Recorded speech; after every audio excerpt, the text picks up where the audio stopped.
Hey, what is up guys, and welcome back. So today's going to be part one of how to build your own flight controller. I'm not going to get into the data sheets just yet because I have been discussing it with a couple people, and some people are saying not to jump into that just yet because you might lose a lot of people. So what we're going to do is we're just going to immediately jump into the PCB design from the skeleton that I've already built for the F4, the basic skeleton. The OSD version is upcoming. I already finished it. I'll probably show it to you in this video. Alright, so before continuing on, a huge shout out to our sponsor PCBWAY for sponsoring our open hardware flight controller. This is a great place to have your PCB manufactured as well as assembled with great quality and fast service. They also provide a 24-hour express service if you are in a hurry and want your projects in your hands as soon as possible. You can also check their shared project page if you're looking for some fun DIY kits contributed by other users, and they also hold a lot of events and some PCB contents which you could actually win cash prizes for. I do highly recommend you check out PCBWAY. And to check out PCBWAY, check the links down below. Alright, so let's go ahead and get started now. Now, the first thing you want to do is you want to go to the Drone Mesh forum.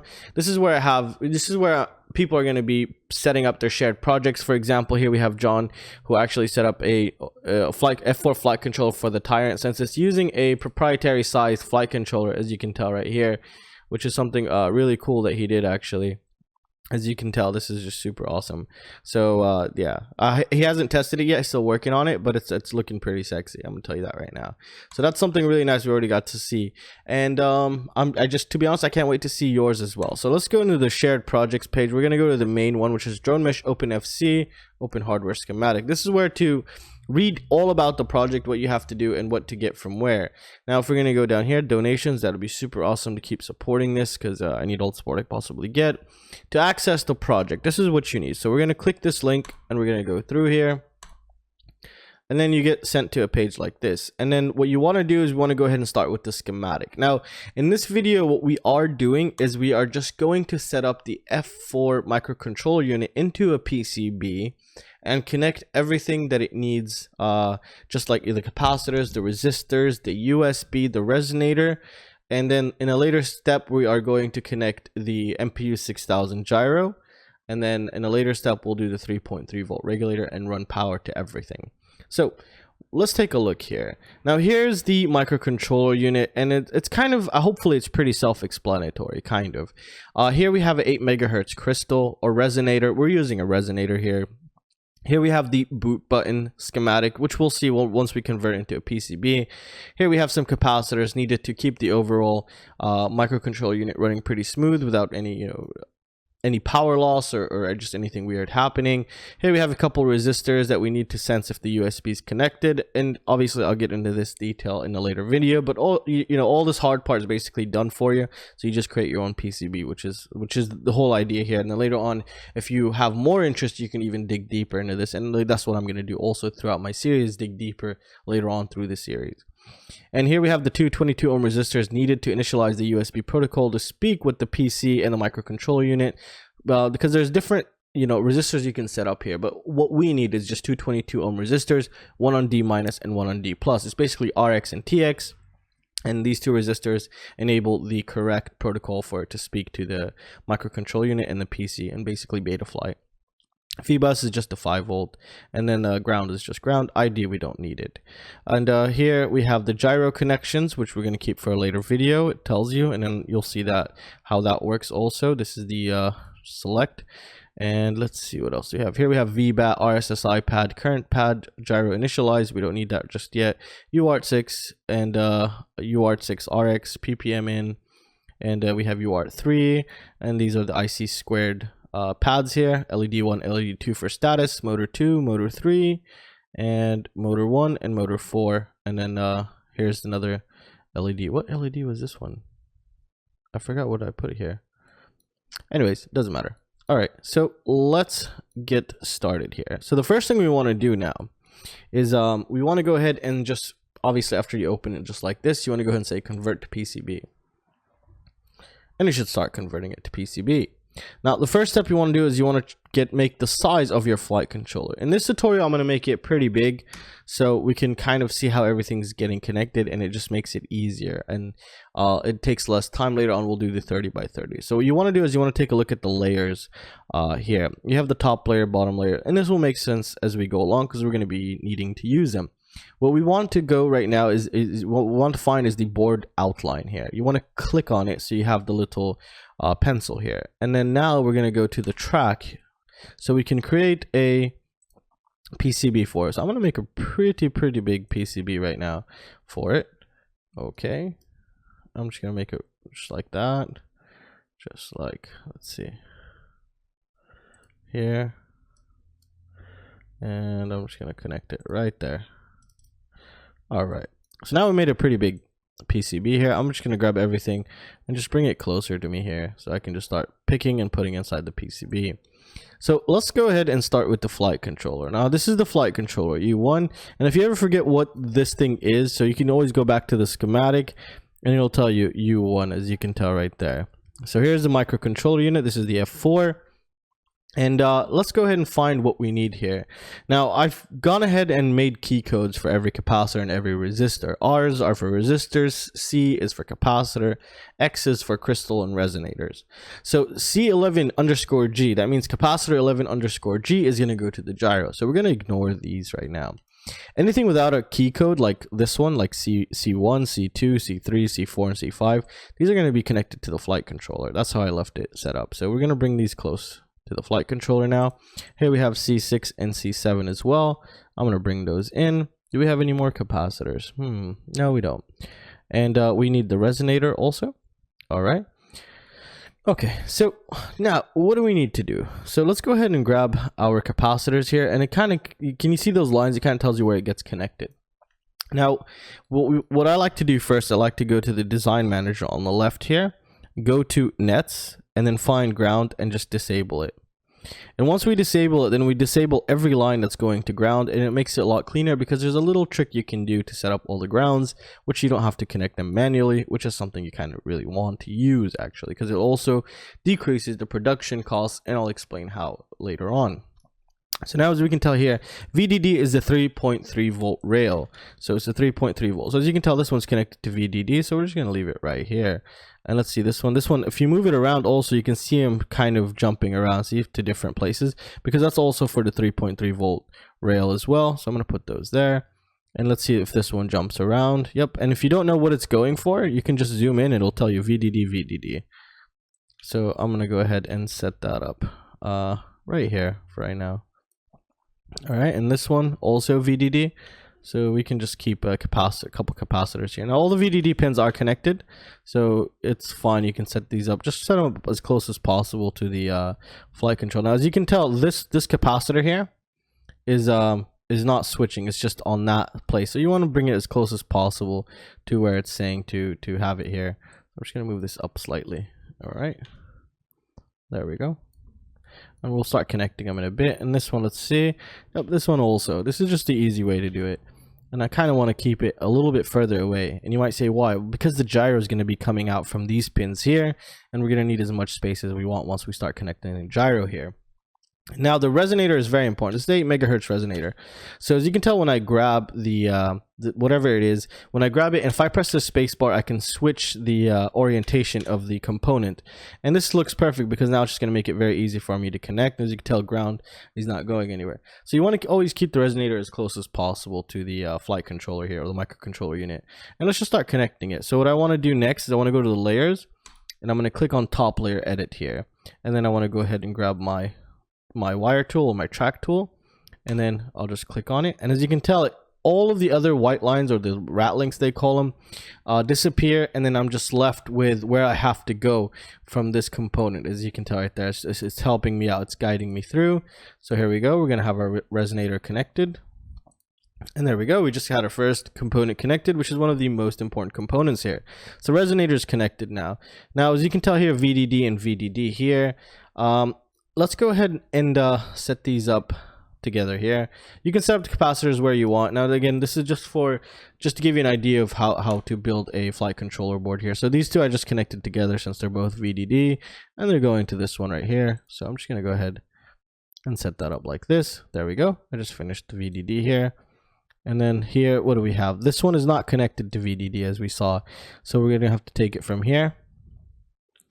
And then I like to drop it down just slightly a bit. because you want to keep room if you have to run a wire from something else or a trace from something else, which you'll see as time goes on.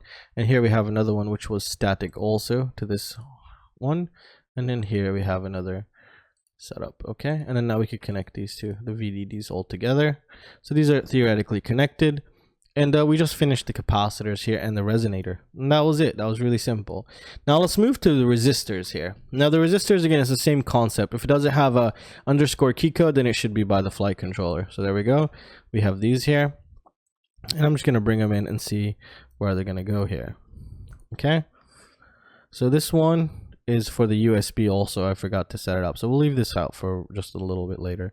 So here, this one's going to go right here, as you can tell, and I press spacebar again, so see, you can set it up if you don't know where it's going to go. All right, and this one's like this, and this one's like this. I'm going to keep them a little bit far away from each other. And then here we have another resistor. And can this go anywhere else? No, it can't go anywhere else, so we're going to set that up. We'll just set it up right here for right now, just so you guys could see it better. And here's another resistor. This is resistor 4. And this one is, I think, going to, okay, this is going to the SBUS inverter right now.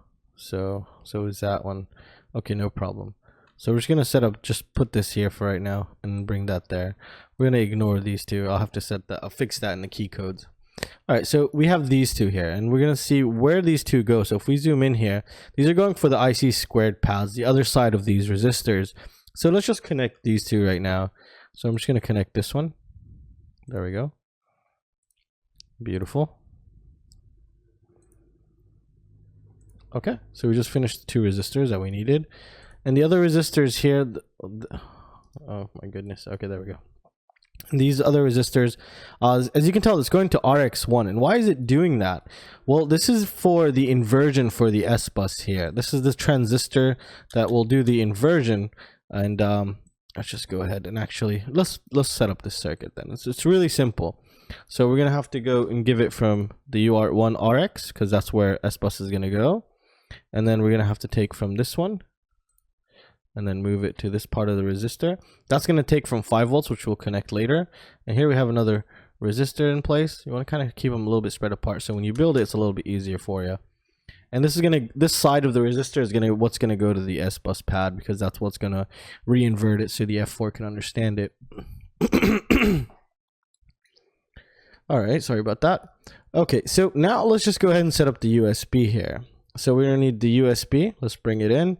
We're gonna need the USB resistors. Let's bring that in, and we're gonna need the other USB resistor, which is, I think it's this one here. No, there it is. It's R3 and R6, and these are for the sense pins. Okay, so as you can tell here, when I'm using the R6 USB, it's going on this side, so maybe it's better if I put the USB on this side. It'll be a lot easier for the routing here. And let's go ahead, R3, and these are going to be the 222 ohm resistors for the USB, so it can initialize correctly. As you can tell here, I kind of blocked off the area because I need those two to go to those 2 resistors here, and it's just going to make it a little bit more difficult. So what we can do is we can just reroute everything here. So we're just going to push these out a little bit here, and we're going to push this one out up here. So make it a little bit better for us, and then this one we could just move it down here. And you don't want to see a line like this here, so we're just going to erase this one and just rerun that wire just like so. There we go. That's cleaner. Okay, and now we can go ahead and come to the USBs here. Now if we press space, as you can tell, the top one is connected to the microcontroller unit. Now we're going to have a nice clean flush connection here, and let's take a look at this one here. Oh, we already have it. Oh no, we don't. There we go. No, that's clean. And you can grab these and then just move them up like this, so when you're going to install them in a place, you won't get lost. So these are for the USB to talk to the microcontroller unit currently. And now we're just going to connect the first resistor. We're going to connect the second resistor. There we go. And now we're just going to connect them straight to the flight controller. So as you can tell here, there we go. Awesome. And the same thing goes for this. Beautiful. There we go.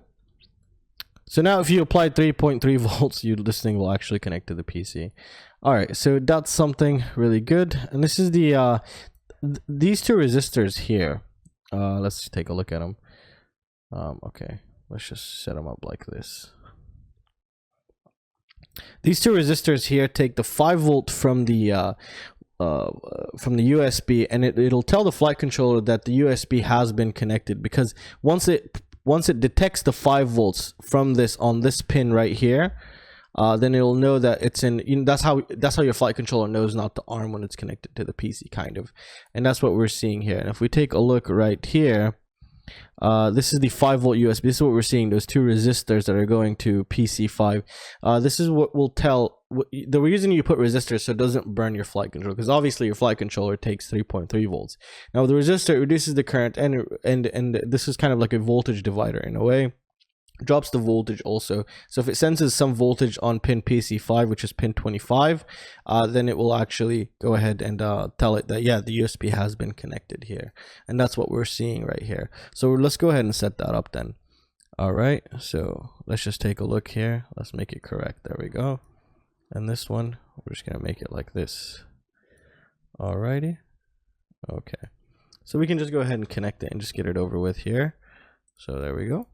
And it just makes it really easy for you. And then here we're going to give it to the 5 volt of the USB, and we're done. This is going to get 5 volt from the USB, but where is it going there?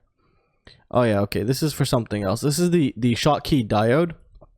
If you've been watching my repair flight controller video, this is the diode that will take 5 volts from the USB on one leg, and then 5 volts from the internal 5 volt regulator or external 5 volt regulator, and allow one to pass through without them crisscrossing. And usually this is the thing that usually blows up on most flight controllers. So for example, like I had the previous video of my flight controller where it wasn't taking the 5 volts from the USB, but it was taking 5 volts from external source. It's because one of the pins here, or one of the sides, this side was basically broken, and it was just letting this side in, this side was not going in because it just lost its connection in here. It just got disconnected. This is that Schottky diode, the BAT54C, and we're gonna set that up. Should we set it up in this video?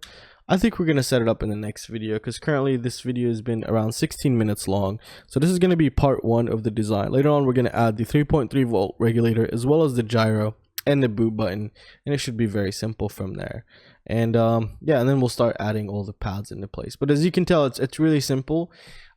Just take it one step at a time, and it just helps you with everything here. So it's something really nice to have. And what I'll do now also, I'll probably also save this, and then I'll share the exact PCB design here. So later on you can also follow along with me if you wanted to, so you can kind of get an idea how this is working. So I'll save it exactly the way it is right now, and I'll have it linked down below also. And well, that's it, guys. Let me know what you guys think. Let me know what you guys want me to change. This is all new to me, and what I can make different. And if you guys want me to redo something, I'll be more than happy to redo it, because the whole idea here is to teach you how to design your own PCB. So this is going to be the end of part 2 of the video, and part 2 of the series, sorry. And part 3 will continue on, and then obviously we'll get more advanced as time goes on. And well, that's it, guys. I really hope you guys enjoyed the video, and if you do like this content, please consider joining my Patreon and or helping me in any sort of way to keep this channel going, as well as this project going. And well, that's it, guys. I really hope you guys enjoyed it, and I'll see you in the next one. Peace out.